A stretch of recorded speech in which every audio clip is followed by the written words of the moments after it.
Good morning. What's going on, everybody? Welcome into First Take. Thank you for being with us. Hope you had a wonderful weekend. What a game. The playmaker, the Hall of Famer, Michael Irvin didn't have to travel this week for you. Yes, right. We're in sync with our outfits. I like it. We're ready to go to the prom. Right. Mr. Smith, I can't be mad at you today because I'm happy to be in this LA sunshine. It is good to see you, sir. How we feeling? I'm wonderful. How dare this joker wears white on this day? That's right. Well, on this day right here. First of all, it's a statement.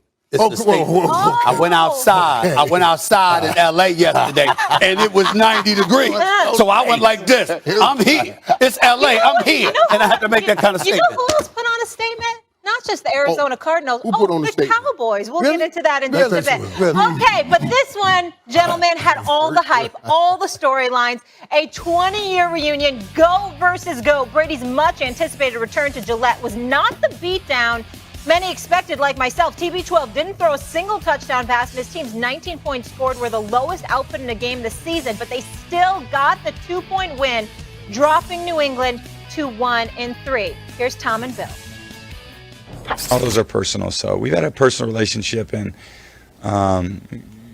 for 20 plus years. So he drafted me here, and we've had a lot of personal conversations that should remain that way, and they're very private. And I would say so much is made of our relationship, and as I said earlier this week, from a player standpoint, you just expect the coach to give you everything he's got, and I'm sure as a player that's what he was hoping for me, but nothing's really accurate that I ever see. It's all kind of definitely doesn't come from my personal feelings or beliefs, and I have a lot of respect for him as a coach, and obviously a lot of respect for this organization, and all the different people here that try to make it successful. Was the experience of coaching against him in the game any different? Yeah, they're a good football team. He's a great quarterback. I think that's all goes without saying. Always a character. All right, Stephen A. Yes. Both ultimate competitors, trying to be above board there. But this game continues to give us fodder. What do you think the headline is today after that game? I think Bill Belichick showed his genius. That's not to take anything away from anybody else, because on this particular night, the reality is that we can look at a lot of situations and just say, hey, all right, this guy did this or that. But in the end, Bill Belichick was absolutely sensational. Sans the last field goal, 56-yard field goal attempt by Nick Folk, I don't believe that was the right call. It's not that it was wrong per se. I just would have went for it on a 4th and 3, considering how decimated Tampa Bay's secondary was. Having said all of that, when you saw how discombobulated Tom Brady appeared on so many occasions last night, that spoke to the brilliance. I want to remind everybody about the storylines coming into this game, y'all. We had a book coming out where excerpts were exposed about how Tom Brady's relationship was with Bill Belichick in the end, some of the things that Bill Belichick did, how he, didn't appreciate Tom Brady nearly as much as he should have and what have you. We were asking these kind of questions. We were talking about this. We were going back and forth as to who deserved credit. Did Tom Brady show when he won the Super Bowl last year? He didn't really need Brady. That Brady's success was a product. I'm sorry, that Belichick's success was a product of Tom Brady. And what we saw last night was a reminder of why people who know football, I'm not talking about myself, I'm talking about people like him and all the great analysts that we have on our network, combined with analysts everywhere. The people who know football that have talked about the greatness of Bill Belichick, it was not an erroneous thing. It was validated last night. It's one thing for Tom Brady to just miss throws, overthrowing stuff like he was because his nerves were probably, he was hyped and all of that other stuff, even though he made some beautiful passes that we either called back because of a penalty or dropped by Antonio Brown. He'd catch that 10 out of 10 times under normal circumstances. We could point to all of that. But in the end, rushing 3, dropping back in the coverage 1 minute, rushing for another, blitzing from one side or another. I mean, when you look at Bill Belichick and how confused Tom Brady was at times, to coach this man for 20 years, to know he's a 7-time Super Bowl champion, at age 44, having seen everything in his NFL career, for him to walk out on that field last night and have multiple moments where he appeared confused, that just shows how brilliant Bill Belichick is. And our minds have to wrap around things sometimes because we can even see things and not believe it. That's what happens when people get injured sometimes. You know, you can see it and you not believe it because your body's in shock. But watching that display by Belichick and watching Tom, see, we're so used to seeing Tom like cool hand Luke. He's always ready. He's always in full control of everything.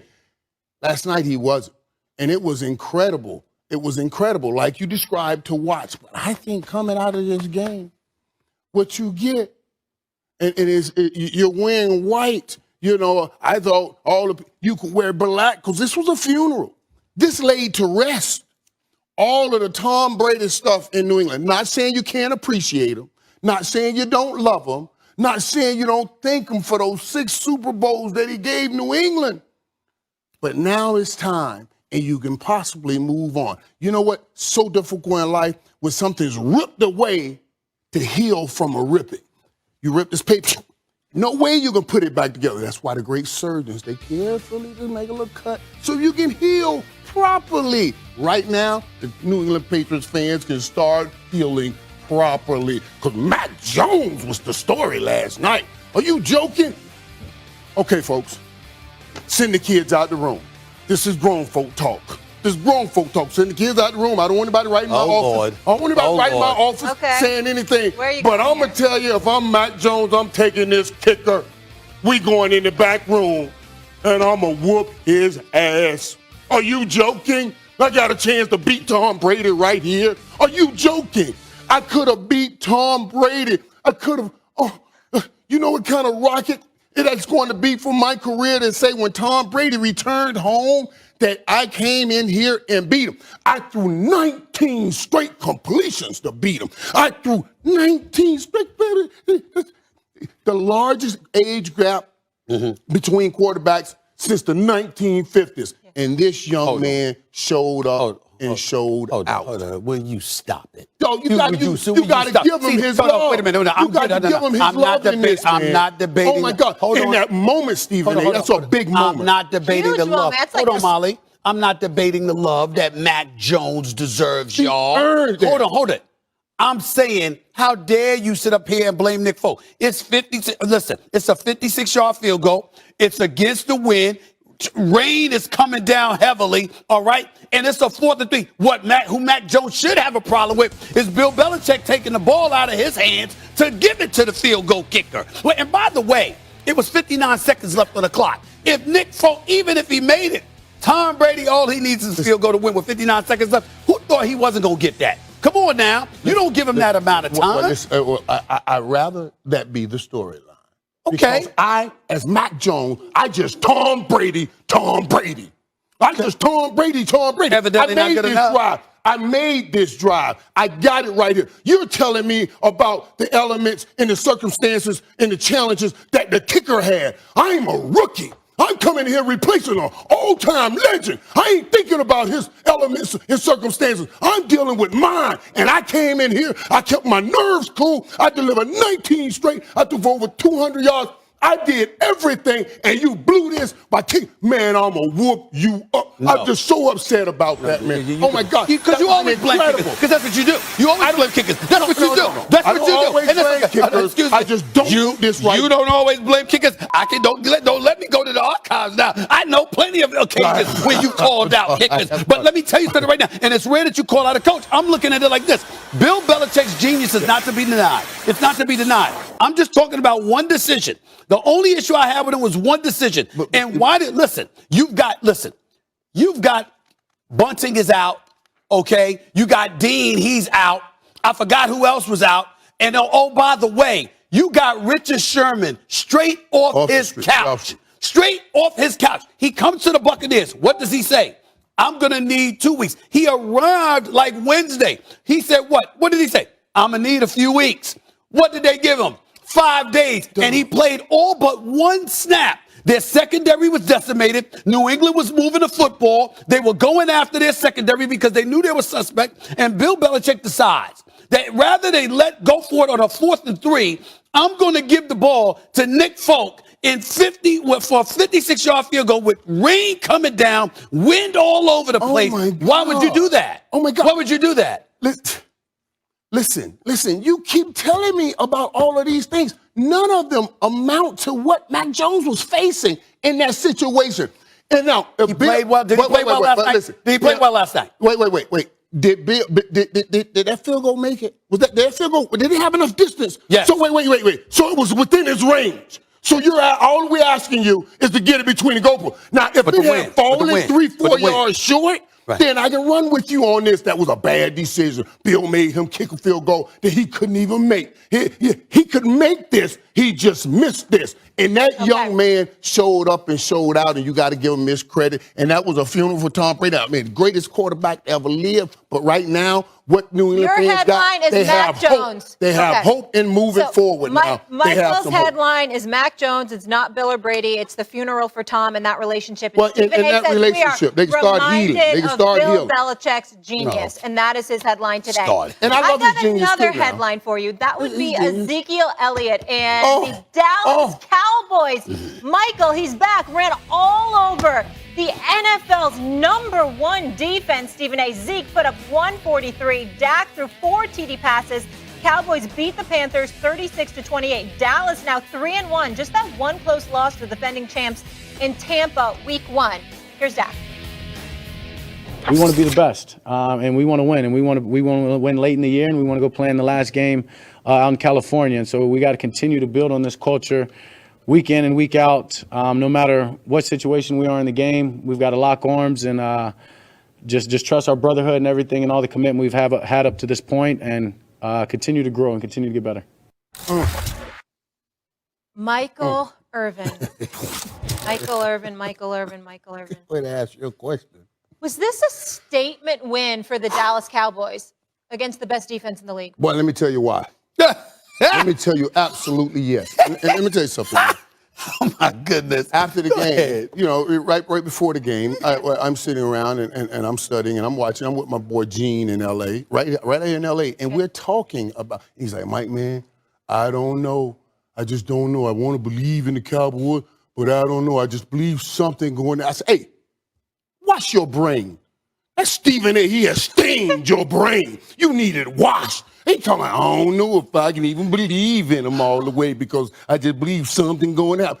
Stop that right now. Get in there, get some soap, get some water, and wash that stain out of your brain because what you saw is for real.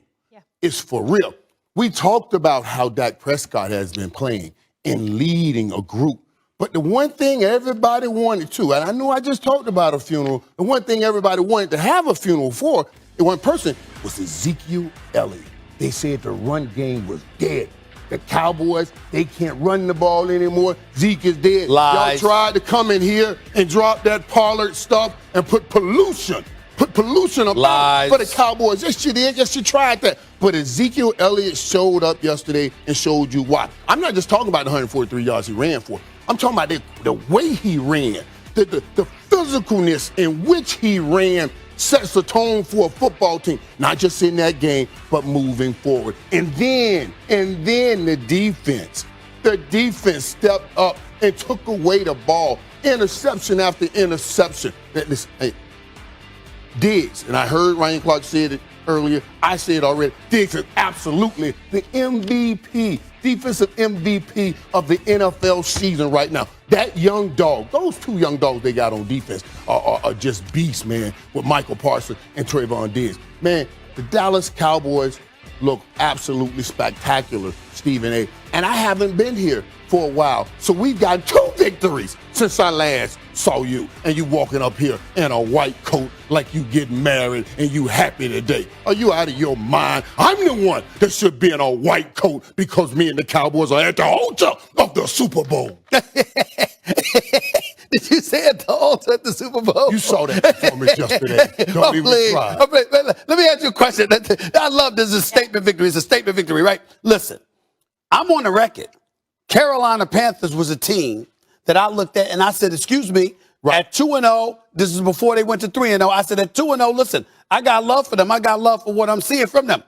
But there was no Christian McCaffrey playing with them yesterday. I just want to make sure. Last time I checked, who's the star of that team? Ain't that him? Ain't that the all-purpose, all-world back? Not just running the football, but catching passes out of the backfield. And without him, I think one would surmise that they're severely compromised, okay? So when I look at it from that perspective, I'm saying, excuse me, I'm not going to ignore that. I told you when you left to come back to California, I said to you, yo, you got this 6-game stretch. I'm looking at your schedule, this cupcake schedule right here. You should be about 8 or 9-1 when all is said and done. Cupcake schedule. Right. No, I'm not talking about that. No. Okay. I'm talking about once they. I'm talking about coming into the Carolina game. I looked at the schedule right in front of them, and I said, "Yo, this is what it. You damn right, it's a setup." Because I'm trying to tell y'all what's gonna happen. All you're gonna do is get all excited. You're gonna have your few weeks. I give y'all this much credit. Y'all gonna have a decent Thanksgiving. I give y'all that much credit because come Thanksgiving time, you're gonna be in first place. You're gonna have a winning record. You're gonna have a cushion in the NFC least. All of that is true. So we're going to be talking about all of this other stuff. But in the end, what it comes down to is this. You didn't have Christian McCaffrey yesterday. You got DJ Moore. You got Robbie Anderson. DJ Moore had a decent game. Robbie Anderson, you could have gotten more from him. You wasn't able to get more from him. They had to rely on Sam Darnold running for touchdowns, for crying out loud. Yeah. Sam Darnold, okay? So we understand it. And still, they pulled within close late. Now, obviously, y'all went on the 10 in third quarter. I'll give y'all credit. Y'all got a multitude of weapons. I like Schultz coming out of your tight end spot. Wilson scored the touchdown. Amari Cooper, that was a beautiful pass from Dak Prescott. And, of course, Pollard is the great supplementary piece coming out of the backfield to Ezekiel Elliott, 67 yards and just 10 carries. I get all of that. Right. But in the end, here's what it comes down to. This high-powered offense that y'all have, everybody's raving about it because they see y'all and that defense led by Dan Quinn, and y'all going ballistic. I will remind you, as much as I love Justin Herbert, and I'm looking forward to watching him tonight against those Raiders, you got a second-year quarterback, and then last week you went up against a second-year quarterback in Jalen Hurts, and then this time around you went up a depleted Carolina Panther squad. Go ahead and stick out your chest all you want to. Wait. Because Christian McCaffrey is an automatic depletion if he's not there in the lineup. That's why. Okay, and Sam Darnold, who played very well.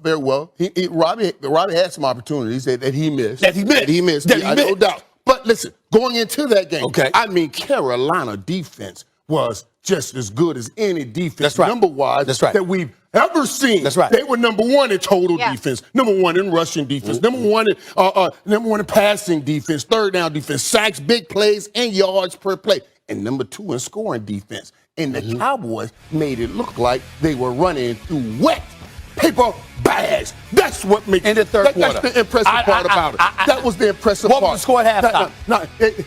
Listen, it was 14-13 at halftime. Thank you. I don't know how you think that hurts the Cowboys. It tells you that they have the fight of a dog inside of them, and even they go into halftime, they come out and did more and gave you more. Let me tell you, man, what it is. It's Dak Prescott finding people that you have to go to go find. Who is that? Who is this now? Who is Cedric? Who is that? Who is Blake Jarwin? He's finding them all over the football field. He's dispersing the ball Kellen around. Moore's play calling has been impressive. It was very impressive. Okay, It's hold been on. great. Time out.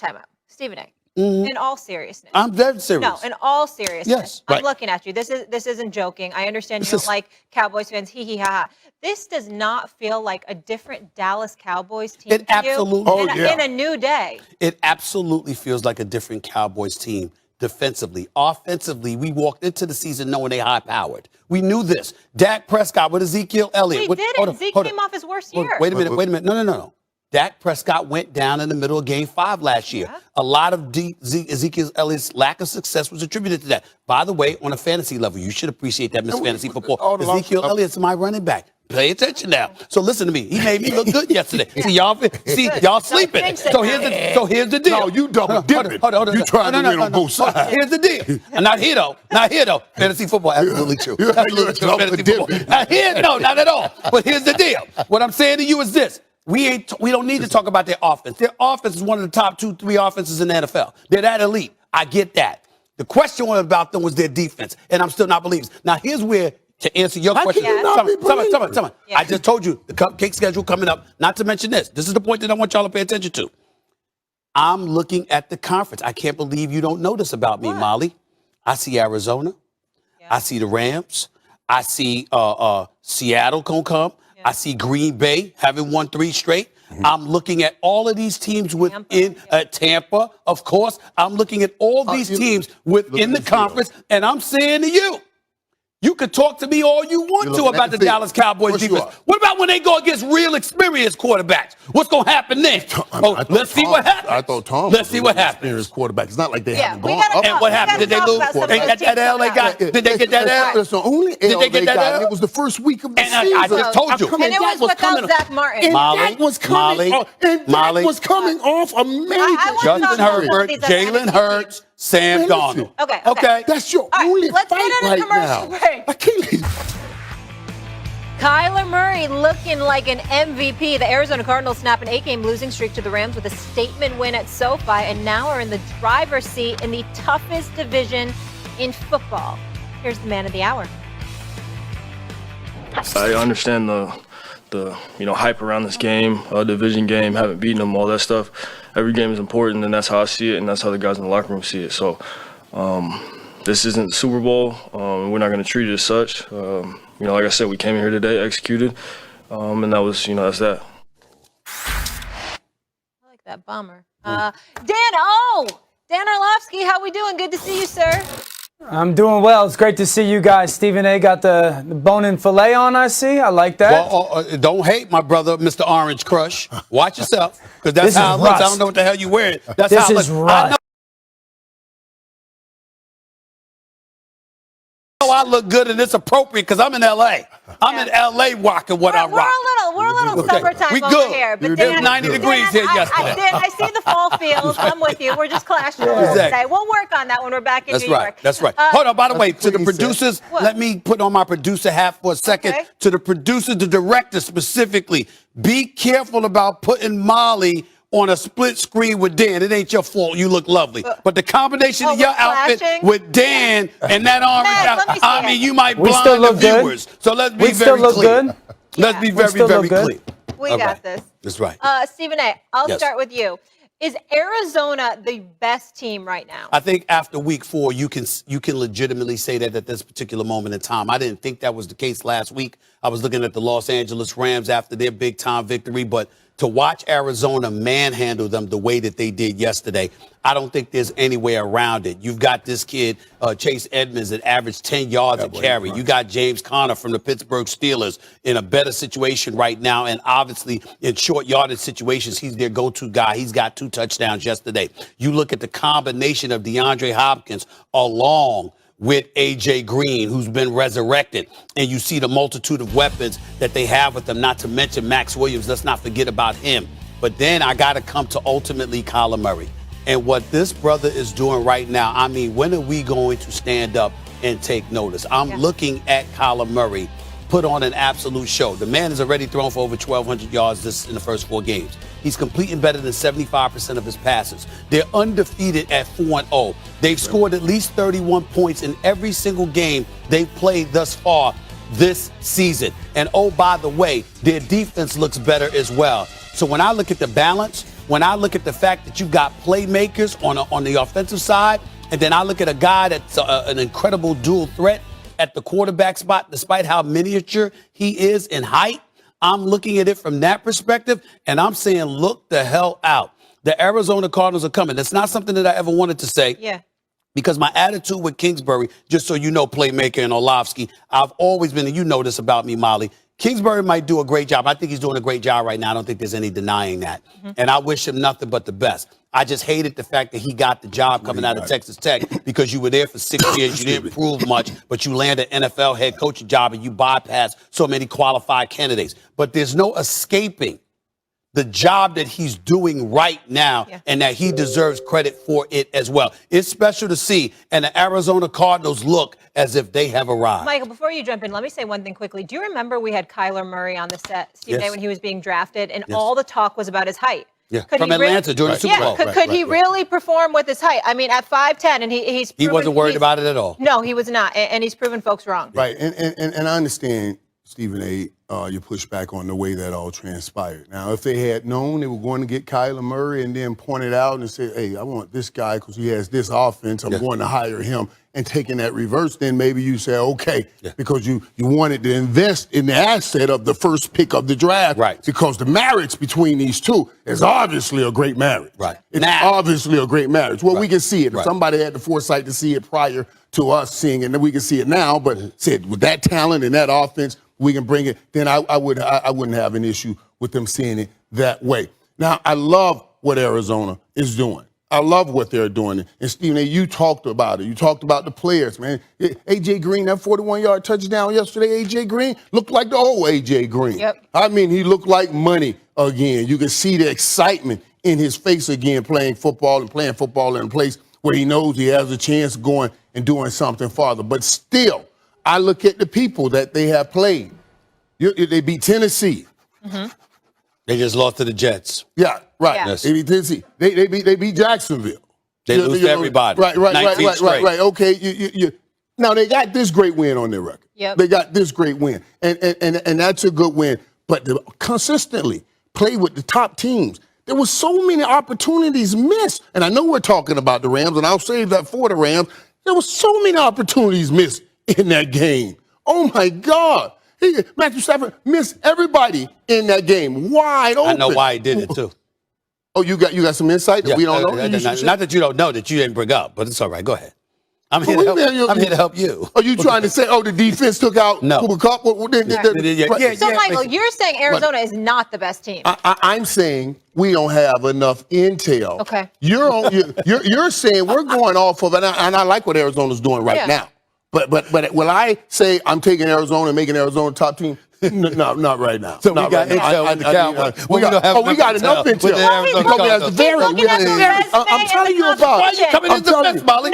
You beat Tennessee, Minnesota, and Jacksonville. You can't be on the show and preach resume and competition every time, and then Michael brings it up. And See, that's yes, I can. I can hold you accountable, Mr. Smith. Excuse me, you hold me accountable for everything, including what I eat for breakfast. You hold me accountable for everything. I'm happy I was at the beach on Saturday. Thank you for that. You hear with him every day, and you see and you feel this stuff he's spitting every day. And sometimes I'm gone. So you know what he puts down, and don't let him Dan Orlovsky, what's up? Don't let him retract. Well, the great Michael Irvin, the playmaker, references like someone else may have seen this coming before potentially others. And I wish there was this show that maybe recorded things that people said that you could bring back from a couple weeks ago to prove to people that maybe there was someone that tried to tell you guys that this was a legitimate thing for the Arizona Cardinals. So you got the pieces around a quarterback that looks special, a coach that's starting to maybe get it when it comes to like the scheme of an offense, and a defense that can get after it. I expected Tennessee to be somewhat representative of they were for the past 2 years, replacing a new play caller. I get all that. Right. But when I watched that game yesterday, I go, that doesn't look like a team that might contend in their division. That looks like a team, if they continue to play like that, and that quarterback is that unstoppable, they look like a team that can represent the NFC and go to the Super Bowl. Huh? How about that one? How about that one, Stephen A?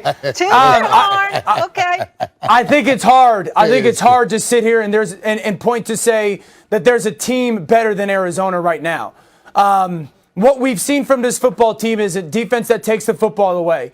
J.J. Watt's playing great in the run game. Byron Murphy has stepped up in the secondary as a big-time playmaker. You guys mentioned A.J. Green. Here's the thing that Arizona does as good offensively, if not better than everybody. They make you defend every blade of grass on the football field. So we're talking about a defense that could take the ball away a little bit, right? Like maybe they're not going to be dominant all the time, but if they could be opportunistic and create turnovers and create interceptions and create fumbles, then we're turning it back to an offense that, again, forces you to go 53 1/3, sideline to sideline. We got to cover every aspect of it. Yeah. And then they've got the vertical game as well.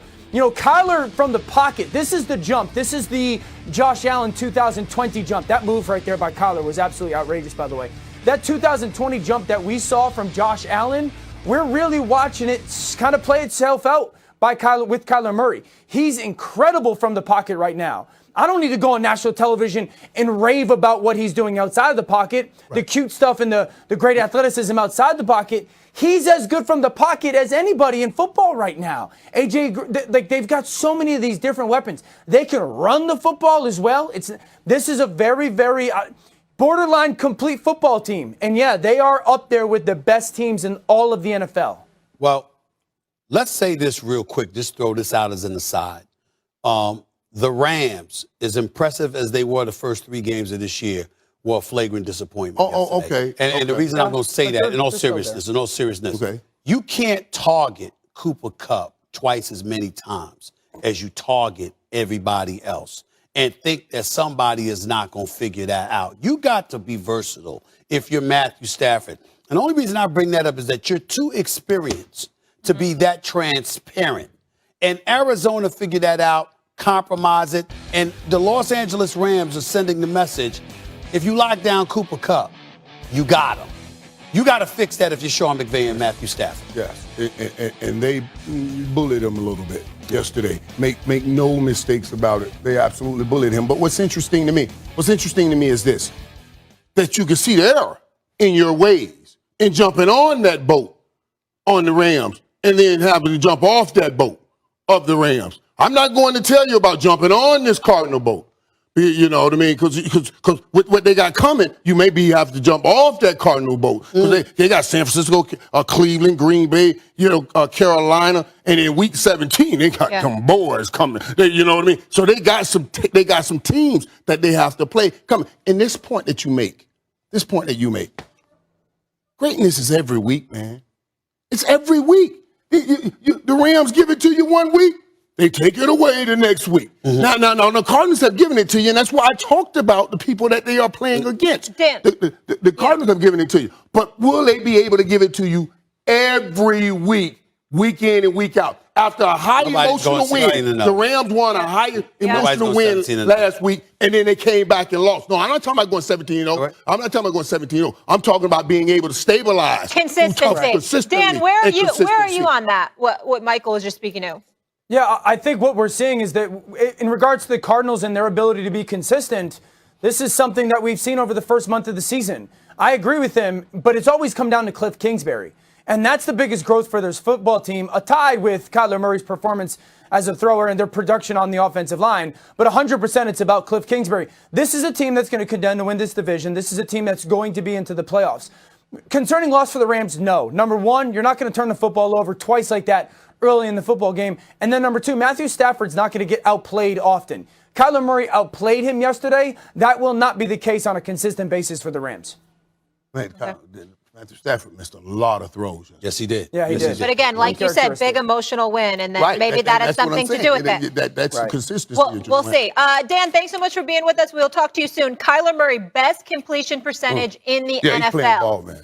Coming up, y'all, Stephen A. Steelers fall for 2 touchdowns and ran for another score as the Packers won their 3rd straight 27-17 over the Pittsburgh Steelers. Green Bay scoring over 30 points per game since its season opening loss. Meanwhile, only the Jets and the Texans have scored fewer points than Pittsburgh since week 2. RC is here.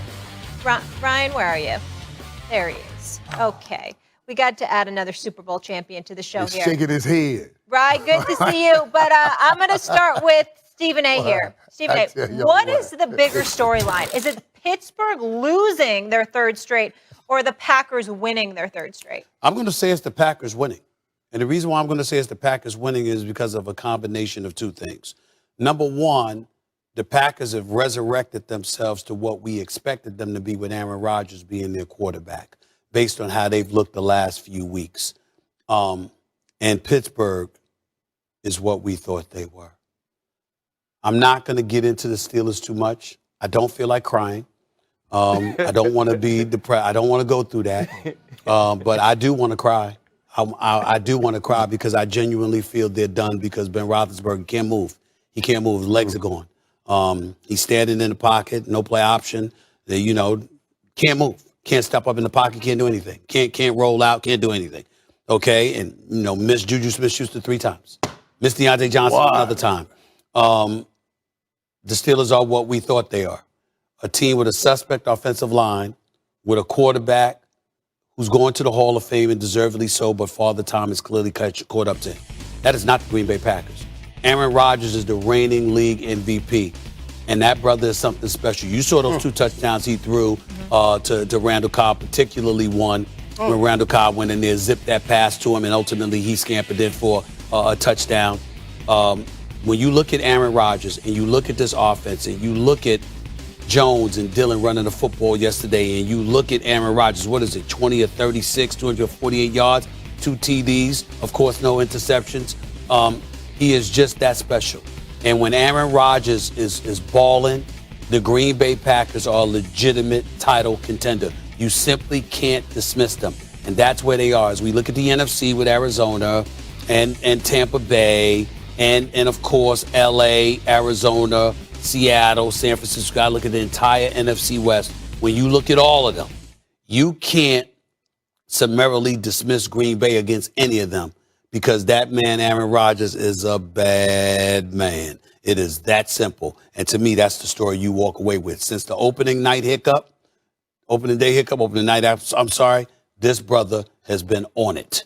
Yeah, and listen,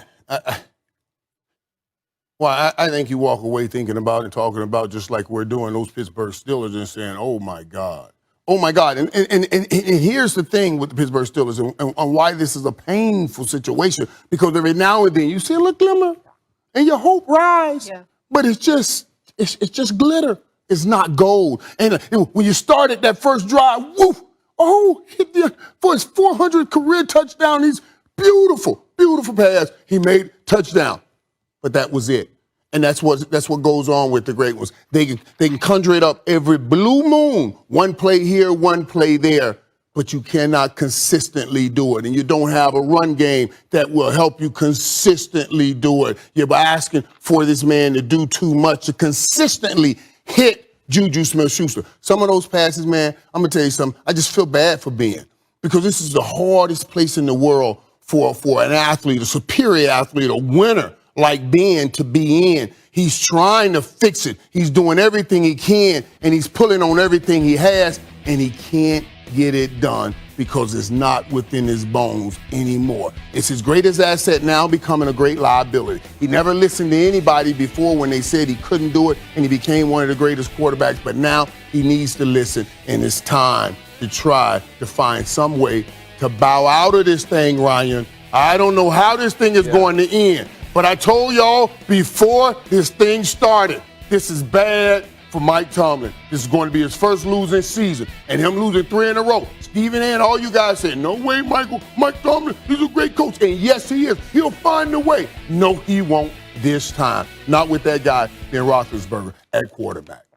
And I think that's why the Steelers are the bigger story, Mike. And, you know, I get what Stephen A. is saying. Like, the Steelers are what we thought they were, but the Green Bay Packers aren't world beaters on defense. And yesterday they had opportunities, and I was one of those people beating the drum that no, Big Ben wasn't what he used to be, but he wasn't washed up. I felt like Big Ben still had some things left in the tank. And when he makes that throw to Deontay Johnson on the first drive, you're thinking to yourself, this could be the day. This could be the day where we see the old Big Ben resurrect himself on some plays, or Big Ben find a way to be great when it counted. If you go back to the first week against Buffalo, and I said this before the season, and Mike kind of hinted at it, that the great ones don't necessarily go all the way out, right? Like the flame doesn't burn out all the way, because they can be great in spots. And we watched Ben be great late in the game against the Buffalo Bills, and we hadn't seen it for 2 weeks. He had opportunity after opportunity to make plays yesterday, and he just couldn't.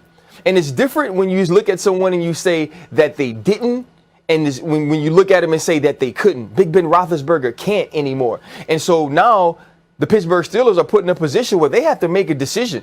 Do you continue to try to play this season with Big Ben, or do you go to one of the younger guys, whether it's Mason Rudolph or Dwayne Haskins, and see what you have going forward in the future? And that's what makes this a big deal. The Green Bay Packers are going to be fine. Aaron Rodgers is going to be fine. But now you're ending an era in Pittsburgh, and where do you go? You see those receivers, they don't even run routes. I'm telling you, man, if I'm a receiver for the Pittsburgh Steelers and I'm in that locker room, we're huddling up, man. We're talking about it. It's like, man, I was wide open, man. Ben missed me. I was wide open, man. Ben missed me. And that virus in your computer, you got no shot. You got no shot. I will say this to you. I totally agree with where you're coming from in that regard, playmaker, but I will tell you it's pretty hard for Juju Smith-Schuster, anybody to bring him up making that kind of discussion when we're accustomed to seeing him on TikTok. You certainly don't feel like you certainly don't look serious and focused, prior to the games because you're preoccupying yourself with that kind of stuff. I don't know if he did it yesterday, but I know that he had been doing it for the past year. Missing him I can see if he's missing passes. If he's dropping passes, he didn't. Yesterday was not his fault. He was open, and Ben Roethlisberger overthrew. When a man has another way to get him ready. Overthrew it or underthrew it. But here's the deal, guys,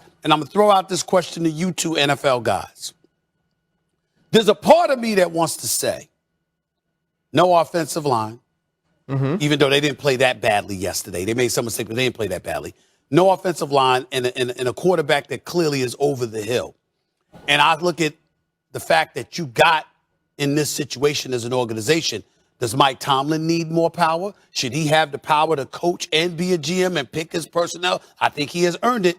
But here's where it gets dicey. You read the local papers like the Pittsburgh Post-Gazette and us.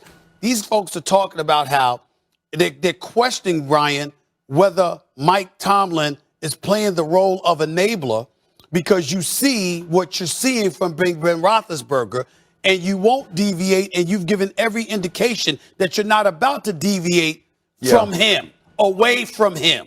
So what kind of position does that leave Mike Tomlin in? What does he have to do? Because, again, Mason Rudolph or Haskins, those guys can't go in unless Mike Tomlin allows it. Let me ask you something, though, Stephen A. Let me ask you something. How did you see Kobe Bryant's departure when they gave Kobe that extra deal? They gave Kobe that extra time. Yeah. How did you see that? It was rough. Okay. It was rough. But I blame the Lakers. But he earned that. I blame the Lakers, not Kobe, though. But he earned that. Then look what Bill Belichick did against Mac Jones. He earned that last shot. Whatever he think he has in him, he earned that last shot. Ben earned this last shot. Okay. But you gave him the last shot. Right. And now you can start saying, Ben, we gave it to you. We got to try to save this team right now. Yeah, you absolutely gave Ben his last shot, but I feel like as an organization, you should have had a plan in place if it worked out this way. I don't feel like Kevin Colbert, the GM, did a good job of setting this team up to move on. And I think we've seen this slide with Ben throughout the last few years. And Mason Rudolph was the last quarterback that you drafted that high. And I know Kevin Colbert said he had a first-round grade on Mason Rudolph, but we've seen this man play. We've seen Mason Rudolph as the starting quarterback, and you know that's not your future. And so now you're in a place where I think in that building, you still feel that Ben Roethlisberger is your best option. And unless you're giving up on the season, you can't move on from him. And so Mike Tomlin's in a tough spot. This offense is in a tough spot. Kevin Colbert's in a tough spot. The Rooney family, everybody put all of their eggs in the basket of Big Ben Roethlisberger this year, knowing you weren't going to have an offensive line, knowing you had a new offensive coordinator. This is just a position that is a no-win for Mike Tomlin. And for a man who, whether it's the Pittsburgh Post-Gazette, whether it's the fans in Pittsburgh, for a man who's never had a losing season and have his job called for on so many different occasions, how do you think this works out if this team continues to spiral, if this team is at the bottom or in the cellar of the AFC North? Yeah, absolutely. It looks like Pittsburgh needs their Mac Jones. One of the greatest returns in sports history. Tom Brady back in New England. I'm not going to be thinking about 20 years of history. If they know anything about me, they're going to know that I'm going out there to try to win the football game. And he is in the history books, the all-time career passing leader. Throws it, caught by Henry at the 2 for a Patriots touchdown. At halftime, Tampa Bay trails New England. Where you go back and forth with the greatest of all time, pretty damn impressive. Tampa Bay has taken the lead. Now Nick Folk will come out. Off the goal post. Tom Brady and the Tampa Bay Buccaneers are going to leave Foxborough with a win. A 20-year reunion, GOAT versus GOAT. TB12 didn't throw a single touchdown pass, and his team's 19 points scored were its lowest output in a game this season, but they still got the 2-point win, dropping New England to 1-3. Michael, I want to ask you this. Even though the Patriots lost, did it still feel like a win, playmaker, for Bill Belichick? Absolutely. Oh, my God, absolutely. It was an absolute win for Bill Belichick. You know, we make this comparison, even though it's not apples to apples comparison. Who won when Tom left and went on to Tampa Bay and he won a Super Bowl, and then Bill didn't make the playoffs, and they said, oh, Tom. But this was a head-to-head matchup. And it's not where it's quarterback and quarterback. These guys were actually going against one another. It was Tom Brady going up against that defense that Bill Belichick put on the field and that he called. And I mean, all of those guys on that defense stepped up and played for him. Tom Brady had 0 touchdowns in the first half. 0 touchdowns. Now, before last week, they had scored like 10 straight games of scoring at least 30 straight points. Now, the Rams held them 24. 0 touchdowns in the first half, man. And then he took a rookie quarterback who had only negative 1 yard rushing and played this thing to the end with that rookie quarterback who outplayed Tom. Completion percentage, Tom was 51, he was 75. Yards, 269 to 275. Tom had 0 touchdowns, 0 interceptions. This man had 2 touchdowns, 1 interception. 101 passer rating. Tom only 70 passer rating. Absolutely, Bill Belichick won, and he made a statement, stop talking that noise, that I am not the GOAT of what I do, because I took the GOAT of quarterbacks and made him look like that. Absolutely, Bill. Well, see, to me, I'm gonna get a bit more specific and say why I feel that Bill Belichick wakes up this morning looking a lot better than we realize. Let's understand that this is an 8-time champion. The man has 6 Super Bowl titles as a head coach and 2 as a defensive coordinator. And we sat here literally, all of us throughout the media, across the nation, everybody was talking about, was it really about Tom? Was it really about Bill? I mean, Bill Belichick's only 36-30 without Tom Brady. I mean, what has he done? Okay, this is what they say. Okay, and they were talking about that, and then they talked about his truculent personality, or a bit stoic, more so than truculent and what have you. They brought up things of that nature. They talked about Tom Brady departing from New England, how Bill Belichick didn't meet with him face to face. You harped on how disrespectful it was and how Tom Brady deserved better. All of this stuff was being said. Bill Belichick had nothing to say. He went out there, and then we looked at the Bucs team. Even though they didn't have Rob Gronkowski, none of us brought that up. They did not have Rob Gronkowski because we know Tom Brady would have utilized him, particularly. But we didn't know that when we talked about it on Friday. I know that, but what I'm saying is they didn't have Rob Gronkowski in those weather conditions on very familiar turf because he was there for a few Super Bowls himself and played in New England all of those years. So he would have definitely been able to adapt to that situation. I feel bad for Antonio Brown because I know under normal circumstances, I think he would have made that catch for the touchdown late in the game that would have closed the deal. Having said all of that, the reality is that we've seen Tom Brady have better games before. We've seen Tom Brady struggle before. We've never seen him look confused. Yeah. And last night, he looked confused. And to know that you coached a guy for damn near 20 years, coached him for 20 years, okay? And everybody, and I even brought this up Friday. I said, excuse me, everybody talking about, Tom Brady, Bill Belichick's coming and what have you. Did anybody take into account the fact that Tom Brady's been playing for this man? And no matter what you try to do, you ain't going to be able to throw a wrinkle into the equation because Tom Brady is going to figure it out. When you rave about Tom Brady, you don't talk about just his ability. You talk about his brilliance because he controls everything. He sees everything coming. He's 3, 4, 5 steps ahead of the competition, et cetera, et cetera. All right. We saw that, okay?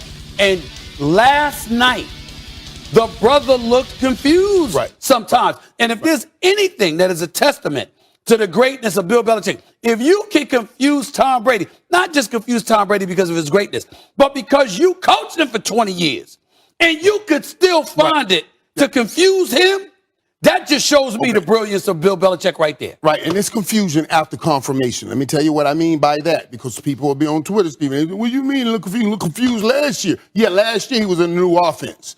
He was in a whole new offense. He was learning new players in a new offense. But confused after confirmation, he has that offense down now. He went and won a Super Bowl with it. So now he has it in his spirit and grafted in his spirit. He knows where his outlets are. He knows where everything is. And Bill Belichick took it all away. I mean, he changed up who he was doubling. You saw Tom trying to get through reads, and then to see Tom like that, to see Tom like that was absolutely, it was incredible. It was hard to stop watching. I just kept watching and I kept waiting. I kept waiting on the bus out. You know what I mean? Yeah. Like, oh, they'll pull away soon. They'll come back. They'll pull away. They'll do something and go. Because he always does. And he always does. He always does. Especially even in the fourth, yeah. But he didn't. But he did not. And we're sitting here saying, and I'm not so sure, and I won't confirm it because I hear everybody saying, well, if Tom had got the ball back with 50 seconds. I'm confirming. I confirm it. No, I don't know why you wouldn't. Why can't you? Why can't you? That's ridiculous, though. That's ridiculous, though. Even though they gave him his 50th game-winning drive in that game last night, Michael Irvin. If he had gotten that ball back with 50 seconds, we cannot confirm that he was going to drive that ball down. You keep talking this blasphemy. You keep talking this blasphemy. Let me tell you what I'm going to do. Let me tell you what I'm going to do. I'm going to stop calling you the playmaker. I'm going to start calling you Michael. You keep starting this nonsense. Let me tell you something right now. Listen. I understand where you're coming from, but you're trying to tell me with 59 seconds left, this is Tom Brady. All I need is a field goal. All I need is a field goal. You trying to tell me that you know what? You will question whether or not he'd get them in field goal range? As badly as Tom wanted the field goal, Tom wanted to come in here and drop a 50 burger on you. Tom couldn't. It wasn't about what Tom wanted. It wasn't about what he wanted. It was about what Bill Belichick took from him. He snapped it. I understand it. A field goal. Tom Brady needed a field goal. That's almost the equivalent of Tom Brady needing a couple of first downs to seal a deal in an NFC Championship game, which is why Matt LaFleur should never be able to live that down. That's almost tantamount to that. First half. I'm sure he wanted one in the first half. He like touchdown too. Please, he couldn't get any of that. They were punting the ball well. Special teams played with shoddy. Bill did an incredible job. He moved the target on Tom. Once Tom get a target, I'm giving credit for that. Moved it. That's Michael, what I'm saying. how big was not having a Gronk there? Hey, listen. Oh, really? You stuttering? Well, I don't think not having Gronk was as big as last week not having Antonio Brown. Now, you see what I'm saying? So you had Antonio Brown this time. I said that last week. That's why I still held up. That's why I still have to. See, this is where he's inconsistent. I got you now. This is where he's inconsistent. And this is where Michael got to be exposed, okay? Let me take let me give you a reason why. Go ahead. Let me give you a reason why. Where is Gronk dangerous? In the red zone. Yeah. They wasn't getting there. They didn't score a touchdown. Hold on. Where's Gronk made his bones in the red zone? And Belichick would have been all over him, yeah. Is it beyond the realm of comprehension that Rob Gronkowski would have helped him get to the red zone? No, I understand what you're saying. All right, then stop it. Then stop it. Then you know you ain't making a sense. Here's the deal. Rob Gronkowski, excuse me, you're throwing in between the numbers. You got somebody that you can throw the football to in those situations, particularly if you're Tom Brady, that's going to help. Not only that, you got somebody else that Bill Belichick would have had to pay attention to. You've got somebody for Tom Brady to throw the ball to in short yardage situations. There's a plethora of things that come into play that says that, especially against his former team, because Tom Brady wasn't the only one that used to play for the Patriots. There was also Rob Gronkowski. That would have helped immensely. It don't make no sense what you say. Molly said something. Bill would have fixed that. Bill knows Tom trying to throw inside out. They would have been double teaming him. That's why. That's the only reason why I didn't think it was that big of a deal. Rob Gronkowski with Antonio Brown on the field? No doubt. I'm telling you how important Antonio Brown is. But what you're trying to tell me is, if Rob was there, this so basically what everybody at this desk is saying is Belichick won last night. Even though he lost, they won. Yeah. Okay? Everyone's agreeing on that. Yes. All right. We'll see if we agree. And Tom was trying to say, it's tough to win in here. I see why it's coming. No, Tom, just say, boy, Bill is great. Okay. Coming up, just say Dak Prescott continued his strong start to the season yesterday as the Cowboys took on the Panthers. Dak led the boys to victory with 4 TD passes against the NFL's top defense, as Dallas took home the W 36-28. So through 4 games this season, Dak ranks top 5 in completion percentage, touchdown passes, touchdown to interception ratio. Playmaker, Michael Irvin. Is Dak the best quarterback in the NFL at this moment? Simply the best. That's one of my favorite songs. Simply the best. That's what I can't sing, so I won't even know. I won't do it to everybody. But we can try to sing. We knew what when it comes to Dak like this here. Simply the best, man. And that completion percentage. Yeah. That's saying, not like Ben Roethlisberger and those other guys we just talked about, that I'm placing the ball right where I'm supposed to place it. And my guys are doing what they're supposed to do with it. Dak, he had back-to-back games of 130 passer ratings. We always talk about people throwing the ball and throwing the ball all over the field, but it's about the efficiency in which you throw the ball. And can you become